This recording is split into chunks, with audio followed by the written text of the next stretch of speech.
చెప్తున్నాడో మీకంతా మోస్ట్లీ అర్థమై ఉంటుంది. ఇప్పుడు దేశంలో మీరంతా కొంత యువకులు నాకు ఆ ఫిలిం అక్కడ హీరో, ఈ ఫిలిం అక్కడ హీరో అంటారు. నిజమైన హీరో ఎవరంటే మన రైతు. నేను చెప్తాను ఎలాంటి వాళ్ళంటే 2.5 అవర్ హీరోలు అయితే పాపం మన రైతులు పుట్టింగ్ సచ్చారంక హీరోగా మనకి.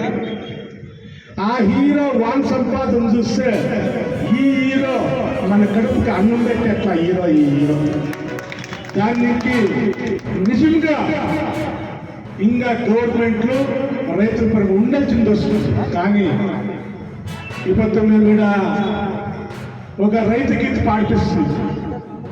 దాంట్లో చూస్తే రైతుకి ఎంతోగా గౌరవం ఇస్తాం, కానీ నిజ జీవితంలో ఇస్తా ఉన్నాను నా బాధ. ఇప్పుడు రైతు అన్నం పెట్టే అట్లా మనిషికి ఏడైనా పోనీ విఐపి ఒక హోదా ఉండాలనంటే నా ఆశ. ఎలాంటి కడుపు అన్నం పెట్టేవాడు అట్లా నిలిచిపెట్టి మనం వేరే వాళ్ళకి గౌరవిస్తే అది మంచిది కాదేమంటే నా యూత్కి అభిప్రాయం.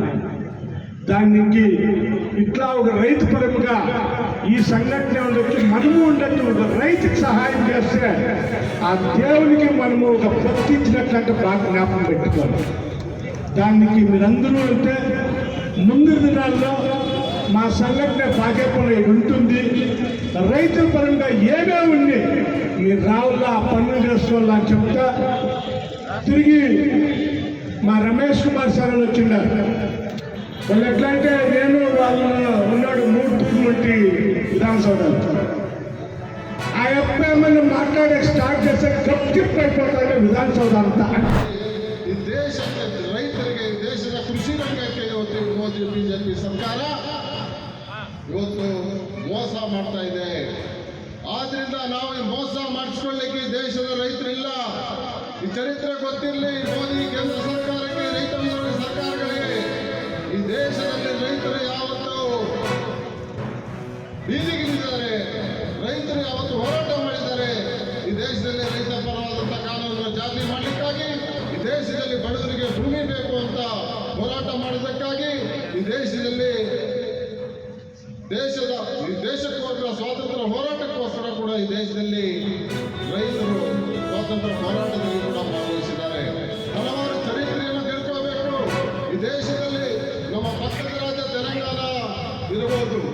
ಅಲ್ಲಿ ತೆಲಂಗಾಣದಲ್ಲಿ ಸಶಸ್ತ್ರ ಹೋರಾಟದ ಮುಖಾಂತರ ಇವತ್ತು ಆ ಒಂದು ನಿಜಾಮರನ್ನು ಸೋಲಿಸ್ತಕ್ಕಂಥ ಕೀರ್ತಿ ನಮ್ಮ ರೈತರ ಹೋರಾಟಗಳಿಗಿದೆ ಬಂಧುಗಳೇ. ಅದೇ ರೀತಿ ಕೇರಳದ ಪುನಃಪುರ ವೈರಾಲ್ನಲ್ಲಿ ಅಂದಿನ ಸರ್ಕಾರಗಳ ವಿರುದ್ಧ ರೈತರು ಹೋರಾಟ ಮಾಡಿ ಗೆದ್ದಿರ್ತಕ್ಕಂಥದ್ದು ನಮ್ಮ ಚರಿತ್ರೆಯಲ್ಲಿದೆ. ಅಸ್ಸಾಂನ ತೇವಾಗ್ನಲ್ಲಿ ಅಲ್ಲಿ ಇವತ್ತು ಸರ್ಕಾರಗಳಲ್ಲಿ ಚಿತ್ರ ಮಾಡಿರ್ತಕ್ಕಂಥ ಚರಿತ್ರೆ ನಮ್ಮ ರೈತರಿಗೆ, ನಮ್ಮ ಹೋರಾಟಕ್ಕಿದೆ. ಅದೇ ರೀತಿ ಪಂಜಾಬ್ನ ವಾರ್ಲಿ ಆಗಿರ್ಬೋದು. ಇತ್ತೀಚೆಗೆ ನಮ್ಮ ದೆಹಲಿ ಹೋರಾಟ ನಾವೆಲ್ಲರೂ ಭಾಗವಹಿಸಿದೆ, ನಮ್ಮೆಲ್ಲರಿಗೂ ಗೊತ್ತಿದೆ. ಪ್ರಪಂಚಕ್ಕೆ ನಾವು ಈ ದೇಶದ ಭಾರತ ದೇಶ ರೈತರು ಹೋರಾಟ ಹೇಗಿರುತ್ತೆ ಅಂತ ನಾವು ದೆಹಲಿಯಲ್ಲಿ ತೋರಿಸಿದ್ದೀವಿ. 11 ತಿಂಗಳ ಕಾಲ ಚಳಿ ಎನ್ನದೆ, ಮಳೆ ಎನ್ನದೆ, ಈ ಮೋದಿ ಸರ್ಕಾರದ ಫಿರಂಗಗಳಿಗೆ ಹೆದರದೆ, ಈ ಮೋದಿ ಸರ್ಕಾರದ ಲಾಠಿಯನ್ನು ಹೆದರದೆ, ಈ ಮೋದಿ ಸರ್ಕಾರದ ಗುಂಡಾಗಳ ದೌರ್ಜನ್ಯಕ್ಕೆ ಹೆದರದೆ ನೀವು ರಸ್ತೆ ಕಿತ್ತಾಕಿದ್ರು, ಮುನಿತಂತೆ ಹಾಕಿದ್ರು, ಕೇಸ್ಗಳಾಕಿದ್ರು. ಅಲ್ಲೇ 700 ಜನ ರೈತರು ಕೊನೆಗೆ ಸಾವನ್ನಪ್ಪಿದ್ರು ಸಹ ನಿಮಗೆ